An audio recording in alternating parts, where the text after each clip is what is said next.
በተለያዩ ጊዜያት በርካታ ትችቶች ሲቀርቡበት የነበረው የግጥምና ዜማ ደራሲው አቤል ሙሉጌታ ሃይማኖቱን እንደቀየረ መረጃዎች እየወጡ ይገኛሉ። ሰላም ጤና ይስጥልን የዝግጅታችን ተከታታዮች፣ ቻናላችንን ላይክ እና ሰብስክራይብ በማድረግ አብራችሁን ቆዩ። የግጥምና ዜማ ደራሲው አቤል ሙሉጌታ ምን ገጥሞት ይሆን ሲሉም በርካቶችን እያወዛገበና እያነጋገረ ይገኛል። በኢትዮጵያ ሙዚቃ ኢንዱስትሪ ውስጥ በርካታ ስራዎችን በመስራት ከ90ዎቹ አንስቶ እጅግ ተወዳጅነትና ተቀባይነትን ያገኘው ድምጻዊ የዜማና የግጥም ደራሲ አቤል ሙሉጌታ 1999 አላማሽም፣ በ2003 ተገርሜ፣ በ2011 እንነጋገር በተሰኙ የሙዚቃ አልበሞች በህዝብ ዘንድ ተቀባይነትና ተወዳጅነትን አትርፎባቸዋል። የድምጻዊ አቤል ሙሉጌታ ቅን የተሰኘ 14 ትራኮችን የያዘ አራተኛ አልበሙን በ2017 ማድረሱም ይታወቃል። ከቅርብ ጊዜ ወዲህ ከቴዲ አፍሮ ጋር ውዝግብ ውስጥ በመግባት በርካቶች ዘንድ ሲብጠለጠል የነበረው የዜማና ግጥም ደራሲው እንዲሁም ዘፋኝ አቤል ሙሉጌታ አሁን የምፈልገው መስፈን ሳይሆን መዘመር ነው ማለቱን የአዋጅ ሚዲያ መረጃ ያሳያል።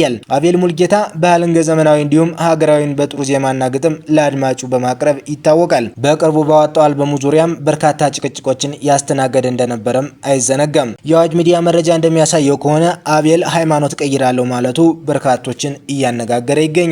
ከአንድ ዓመት በፊት በተሰነዘረው የህዝብ አስተያየት ደግሞ በርካቶች ተችተውታል። መሰረት ሚዲያ አስተያየቶችን አሰባስቦ እንዲያስነብቦ ነበር። ሙዚቃ የፍቅር ማድመቂያና የጦር ሜዳ ማሟቂያ ሆኖ ሲያገለግል በቆየባት ሀገር ድምጻዊ አቤል ሙሉጌታ በቅርብ ራሱን በውዝግብ ውስጥ አግኝቷል። አቤል አዲስ የዘፈን አልበሙን መልቀቁን ይፋ ያደረገው ሐምሌ 11 ቀን 2017 ነበር። በሌላ ጊዜ ቢሆን ኖሮ የአልበሙ መለቀቅ በህዝብ ዘንድ መልካም አስተያየትን ይዞ በመጣ ነበር። ይሁንና ከፌስቡክ እና ከቲክቶክ እስከ ቴሌግራም አስተያየት የሚሰጡ የማህበራዊ ሚዲያ መድረኮች እናስታውሳለን በማለት ለአርቲስቱ ግልጽ መልእክት አስተላልፈዋል። በአርቲስቱ የማህበራዊ ሚዲያ ላይ አስተያየት የሰጡ አብዛኞቹ ተከታዮች አዲሱን የሙዚቃ አልበም አልተቀበሉትም። ብዙዎች አልበሙን የተቃወሙት በዜማዎቹ ወይም በግጥሙ ሳይሆን አቤል በፖለቲካና በማህበራዊ ጉዳዮች ላይ ከዚህ ቀደም ይዞት በነበረው አቋም ነው። ከ3 ዓመት በፊት ድምጻዊ ቴዎድሮስ ካሳሁን ቴዲ አፍሮ ናት ወይንም እያመመው መጣ በተሰኘ ነጠላ ዜማ ለቆ ነበር። ይህ ዘፈን በሀገሪቱ ውስጥ ያለውን የብሔር አገዛዝና ያስከተለውን ፖለቲካዊና ማህበራዊ ችግሮች የሚነቅፍ ነው። ይህ የቴዲ አፍሮ ዘፈን ተከትሎ ድምጻዊ አቤል ሙሉጌታ ለቴዲ ምላሽ ለመስጠት አልፎም ለገዢው ቡድን ድጋፍ ለመቸር ከዳር ቁሞ የሚል ዘፈን ለቆ ነበር። ዘፈኑ የቴዲን ትችት የሚነቅፍ ሲሆን መተቸት ቀላል እንደሆነ ለትውልድ የሚተርፍ ስራ መስራት ግን ከባድ እንደሆነ ይገልጻል። ኢትዮጵያ በፖለቲካዊ ጅንብር ውስጥ ብቻ ሳይሆን በሞራል ፈተና ውስጥ እየኖረች ያለች ሀገር ናት። መፈናቀል፣ ብሔር ተኮር ጥቃት፣ የኢኮኖሚ ድቀት፣ የዋጋ ንረት፣ የእርስ በርስ ግጭት፣ የሚዲያ አፈና እያስተናገደች በምትገኘው ሀገር ብዙዎች የመሪዎቻቸውን ብቻ ሳይሆን በእውቅና አናት ላይ ያሉ ሰዎችን የሞራል ልኬታቸው እንዲጠይቁ አስገድዷቸዋል። አንድ የኪነ ጥበብ ሰው ደግሞ ህዝብ ላይ በደል ያደረሰን አገዛዝ ሲደግፍ ወይንም ከአገዛዙ የተለያዩ ጥቅም ሲያገኝ የሞራል ልኬቱ የቱ ጋር እንደሆነ በግልጽ ያሳያል።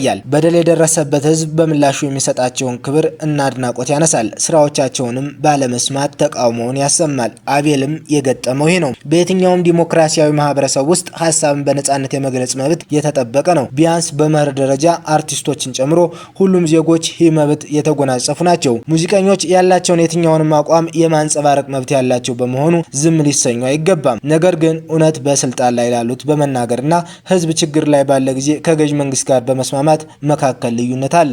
አንድ ሰው ህዝብ ስቃይ ውስጥ ባለ ጊዜ ከህዝብ ጎን ቆሞ መናገር ባይችል የስልጣን ውዳሴ ከመዘመር ዝምታ የበለጠ ጥበብ ነው። ታሪክ ይህንን ደጋግሞ አሳይቷል። በተለያየ ጊዜ ሙያቸውን አደጋ ላይ ጥለው ከህዝብ ጎን የቆሙ አርቲስቶች በህዝብ ተከብረው ቆይተዋል። በተቃራኒው በጭቆና ወቅት ከመንግስት የቆሙ የኪነ ጥበብ ሰዎች በህዝብ ውድቀት መዳረጋቸው ታሪክ ደጋግሞ አሳይቷል። መንግስታቶች ይተካሉ፣ ህዝብ ግን ሁሌም እንደቀጠለ ነው። የህዝብ ቁስልንና ህመምን መስማት ለማይችል ጥበበኛ ይልቁንም ሆዳቸውን ለመሙላት ሲሉ ከጨቋኝ ገዥ ጎን ለሚቆሙት ድምጻውያን ቴዲ አፍሮ አንገት ከሚሰበር ባይበላስ ቢቀር ብሎ ጨርሶታል ሲሉ በርካቶች ተችተውት ነበር። ዛሬስ ድምጻዊው ምን ገጥሞት ይሆን? የዚህ ዝግጅት ተከታታዮች እናንተስ ስለ ድምጻዊ አቤል ሙሉጌታ ምን ትላላችሁ? ሀሳብ አስተያየታችሁን አጋሩን። ቻናላችንን ላይክ እና ሰብስክራይብ ማድረግ እንዳይረሳ። ሰናይ ጊዜ ተመኘን።